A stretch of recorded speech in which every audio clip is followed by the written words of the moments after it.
Okay, so yesterday we looked at the aperture stop of a system, and I hope you began to see how important this element is. We also looked at how you calculate which element is the aperture stop. So if you have an optical system and you have many elements in it, one of them is going to act as the aperture stop, and we saw how we could calculate which one it was. We then moved on to looking at what are all the different functions that get affected by the aperture stop in the system, and we saw some important features. For example, we saw the depth of field of the system, the depth of focus of the system is affected by the aperture stop. This image here is how we ended the class. So we said if you had a set of objects and this was along the optical axis, then you could tell which was a setting of the camera in order to have obtained such images, and the one with the larger depth of field, that means it's capturing objects spread along the optical axis better, must have a smaller diameter, in other words a larger f number.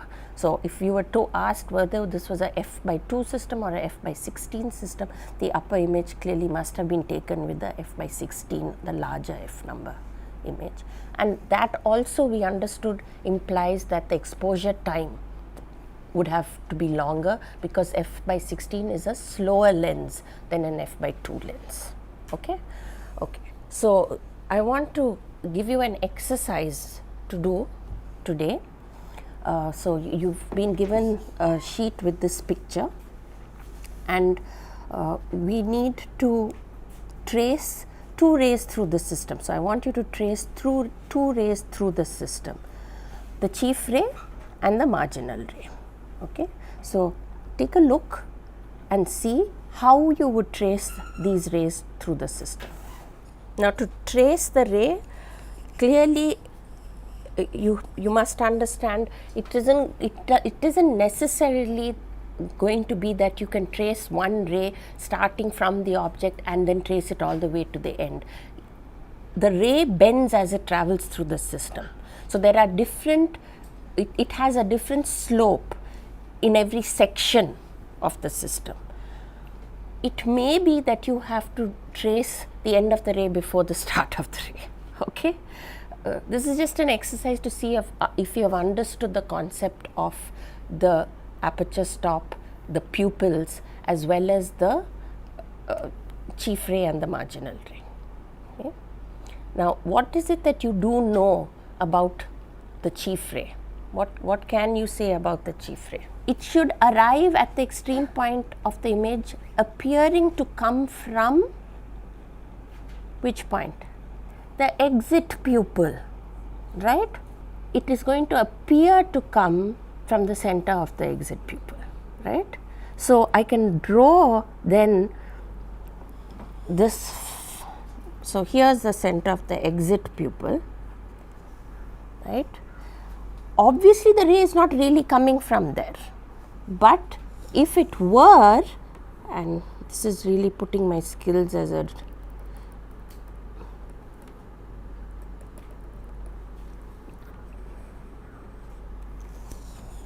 what we wrote over here, the center of the chief ray goes through the center of the aperture stop. This is not wrong, but I need to be careful whether the entrance pupil and the aperture stop are one and the same thing, right? Because I know that the chief ray goes through the center of the entrance pupil, isn't it? So this is not incorrect. But it also goes through the center of the entrance pupil.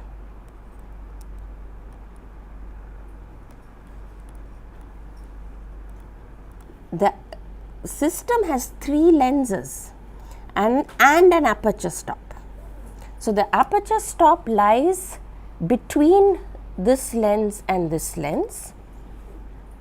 Because there are lenses both before and after the aperture stop, that means that there is an image of the aperture stop because of this lens 1. This lens precedes the aperture stop, so its image creates the pupil. But there are lenses after as well, right? You have not been asked to calculate the exit pupil here. So, someone has done that calculation and found out where the location of the exit pupil is, exit and entrance pupils are. So, here they have found out for this system, given the focal lengths of these lenses, that the entrance pupil lies over here, right.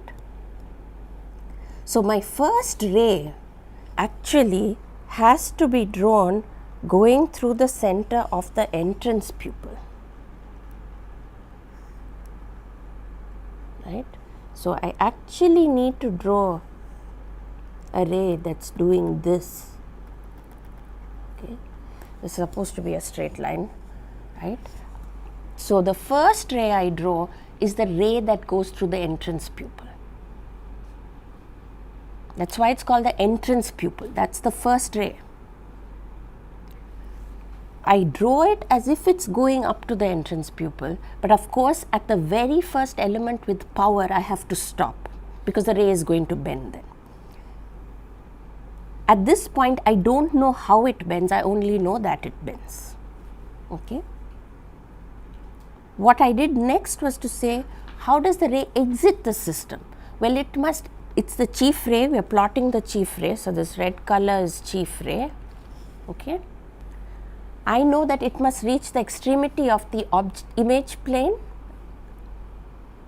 and it appears to come from the center of the exit pupil.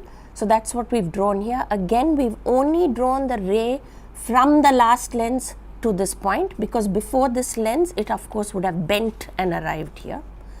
What can I draw next? Well, when I go back to this first part, so this is the first part that I traced, it is going to bend at the lens.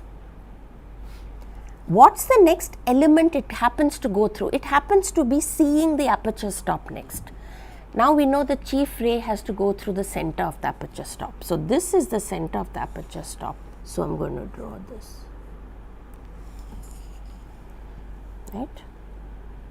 And now I have this point over here, this surface, and let's just consider all of these lenses to be straight lines, okay, because we are seeing thin lenses. So, I will draw it up to this point, I will draw it up to this point. Now, I can finish off the last part because I have this point over here, I have this point over here. So, clearly these two are going to connect. So, I plotted this ray from the extremity of the object to the first lens using the fact that ray must extend to the center of the entrance pupil. I plotted this ray next, this part of the ray next, from the edge of the image appearing to come from the center of the exit pupil. If the aperture stop had been here, I would have plotted that next, saying this ray, this one here, it should have gone through the center of the aperture stop, but the aperture stop wasn't there. So, I took this part of the ray through the center of the aperture stop. So, now let us look at this ray. This is the chief ray. Is it doing everything we know the chief ray ought to be doing? The chief ray needs to go through the center of the aperture stop, needs to be coming from the extreme point of the object, hitting an extreme point of the image. The ray that is hitting the extreme point of the image must appear to come from the center of the exit pupil. The ray leaving the extreme point of the object must appear to come from the center of the entrance pupil, right. And if we look at that, this ray that we have drawn meets all those requirements, okay. Now, my drawing is not very accurate. Of course, each of these segments of the ray are straight lines, because we know that light travels in straight lines in a homogeneous medium, right. Okay. Okay. In a similar fashion, can you now plot the marginal ray, right. So, that is the ray that starts off from the object point which is on axis. So we want the ray starting off from here. Yeah, that's why I've drawn it in segments. No? His question is, how do I know how it bends A to C? I didn't draw it directly A to C, right? If I had said, let me trace the chief ray and I start at a point and then I just do this, you can ask, how does it bend? The reason we're drawing it in segments is, from the information given here, you're just given a figure, I haven't given you any of the data. How do I know how much it bends? That's the reason we're drawing it in segments. Okay? So you understood how I draw the first segment. I drew segment A by starting from an extreme point on the object and drawing as if that ray were hitting the center of the entrance pupil. At the first lens, it's going to bend. So I stop at that first lens, right? What I next did was to draw segment B, saying that is arriving at the extreme point of the image and it should appear to arrive from the center of the exit pupil. So I drew that segment. Then I came to segment C and I said, well, after this lens L1, the first lens, see, each segment is a straight line. That's what I said, right? My drawing is not good, but within a region of homogeneous refractive index, they are straight lines. So A is a straight line, C is a straight line, D is a straight line, B is a straight line. Like it should not bend in between, right? It has to follow Snell's law. If there's no change in refractive index, it should not bend. How did we draw segment C? Well, from this point, we know the ray must go through the center of the aperture stop, since the next element is the aperture stop. So I know I have to draw a straight line from this point to this point, and so I continue that straight line on till I reach the next element with power. Does that answer your question? Is this clear to everyone, or are there any more doubts?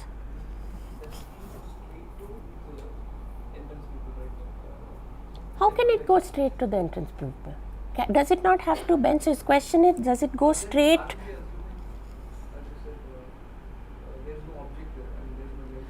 In order to draw segments of the ray, I have to assume, this is the definition of these rays. They appear to come from some direction or they come from some direction.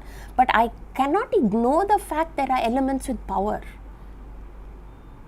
If I were to draw it straight, in fact, I would not be able to draw it straight. How would I be able to draw it straight? Because if, let me just change the color here. If I were to do what you're saying, that means I need to draw a straight line from this point through the center of the aperture stop, and this is the chief ray, so it also has to go through the center of the entrance pupil. I can't draw a straight line through these 3 points in any case, can I? They don't lie on a straight line.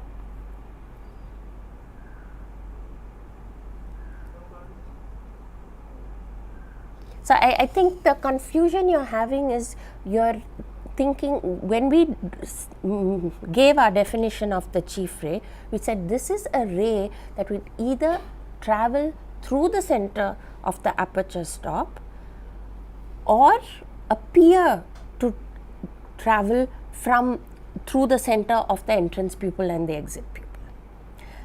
The ray may actually travel through the center of the entrance pupil in the case where the aperture stop and the entrance pupil are the same element. Right? Let's say I had a system which didn't have 3 lenses, had just 1 lens. Right? I have an object and I have an image. The chief ray here will go through the center of this. I would do this. Now the lens is both the entrance pupil, well, not both, it is the entrance pupil, it is the aperture stop, it is the exit pupil also. So in this case, the chief ray is actually going through the center. It is going through, physically going through the center of aperture stop, entrance pupil, exit pupil. But in a case like the one we are looking at now, there are 3 lenses. The entrance exit pupil are not the same as the aperture stop. The chief ray will appear to go through the center of those 2 elements. But obviously it cannot, because you have to take into account the fact it bends whenever there is an element with power. Okay.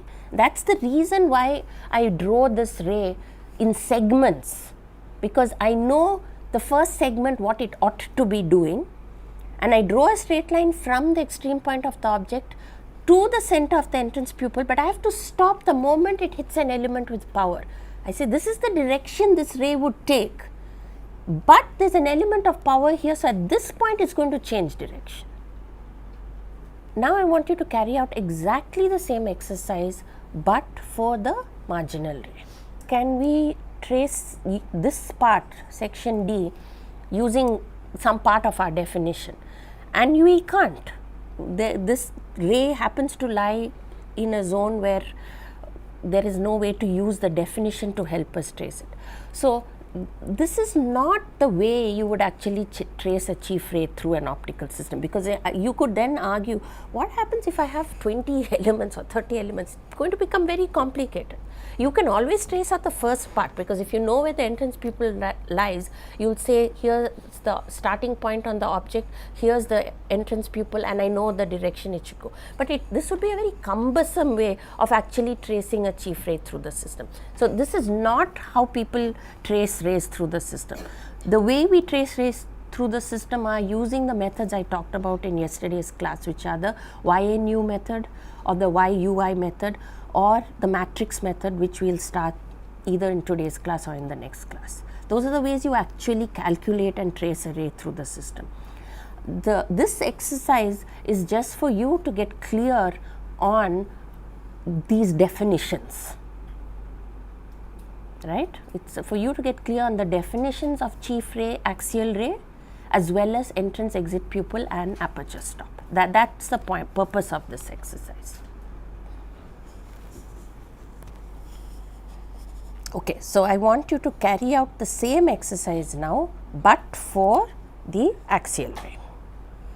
It's called marginal ray. It starts from the axis point, right, where the object and the axis point intersect, right? But it's called the marginal ray. Why? It goes through the edges of the pupils. It goes through the margin of the pupils, right? Okay, will you try to sketch that? Same procedure, do it in segments, do the segments you know for sure first, and then try to fill in the gaps. So what would be the first segment you would draw? You need to start from this point, the object point on the axis, and that ray has to appear to travel towards the edge of the entrance pupil. So our entrance pupil edge is here. So I would need to draw a straight line starting from this point and heading all the way to this edge. So I'm going to start off like this, but the moment it hits an element with power, I know the ray is going to bend, so I will just continue the rest as a dotted line. Okay. So at this element, the first lens of the system, the ray bends. So let's leave it there. This next segment I'm going to draw is the one that contributes to the image here, right? Now this ray has to come from the edge of the exit pupil. So I should draw a straight line all the way from this point to this point. But of course, I know there's a lens over here, this lens here. So the ray would bend after this lens and then come in that direction. So I draw the dashed line and I ignore everything, and then from this point onwards I draw a straight line. That's supposed to be a straight line, okay? So I am confident that I've got the slope of this part of the ray accurately. I've got the slope of the first part of the ray accurately. I still have two segments left to draw. Now let's go back to what happens to the first segment. The first segment was traveling happily on to the edge of the entrance pupil, and then it had to abruptly stop at lens L1 because it has to bend, it has to obey Snell's law here, and it has to go through these refractive surfaces. How does it bend? Well, it so happens in this particular case the next element is the aperture stop, and I know that the marginal ray has to go through the edge of the aperture stop. So, all I need to draw a straight line are 2 points. I have got my 2 points. It starts from this point, it has to go through this point, and I draw it as a straight line, and I continue that straight line past the aperture stop till I reach the next lens of or element with power. And now it's easy for me to draw the remaining part because I have a point here and I have a point here. There's nothing in between that affects the bending. Yes, the entrance pupil happens to lie there, but the entrance pupil is a virtual concept. It's not affecting the direction of the ray. So at this point it's going to bend like this.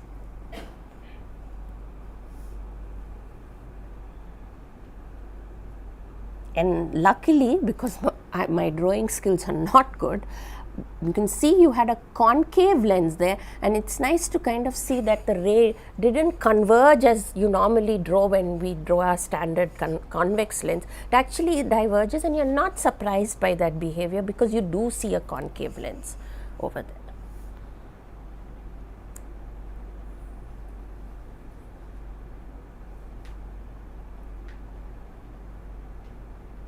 Okay?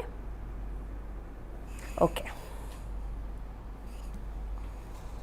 So, with this exercise, I hope this whole idea of these rays and the entrance exit pupils and the aperture stop become a bit clearer. What physically exists in your system are all the elements with power, plus you may have mirrors. If the mirrors are planar in nature, they do not have power, they only change the direction of the optical axis. Right. So, in all the examples I have been drawing, I draw a straight line through my system. That's always how I start. I draw that straight line and say this is the optical axis of the system. If I were to put a planar mirror into my system, I am changing the direction of the optical axis. Okay. I could have a mirror with curvature, in which case that is also an element with power. So, the moment there is an element with power, the ray is then going to change direction, its slope is going to change. What the aperture stop does, it's tell us what's the maximum cone of light that goes through the system, and this immediately tells us how much power is reaching a point on the image plane. But as we saw in yesterday's class, it's not just power that gets controlled by aperture stop. You see that it also controls some very important features like the depth of field and the depth of focus, and I said also it controls things like aberrations.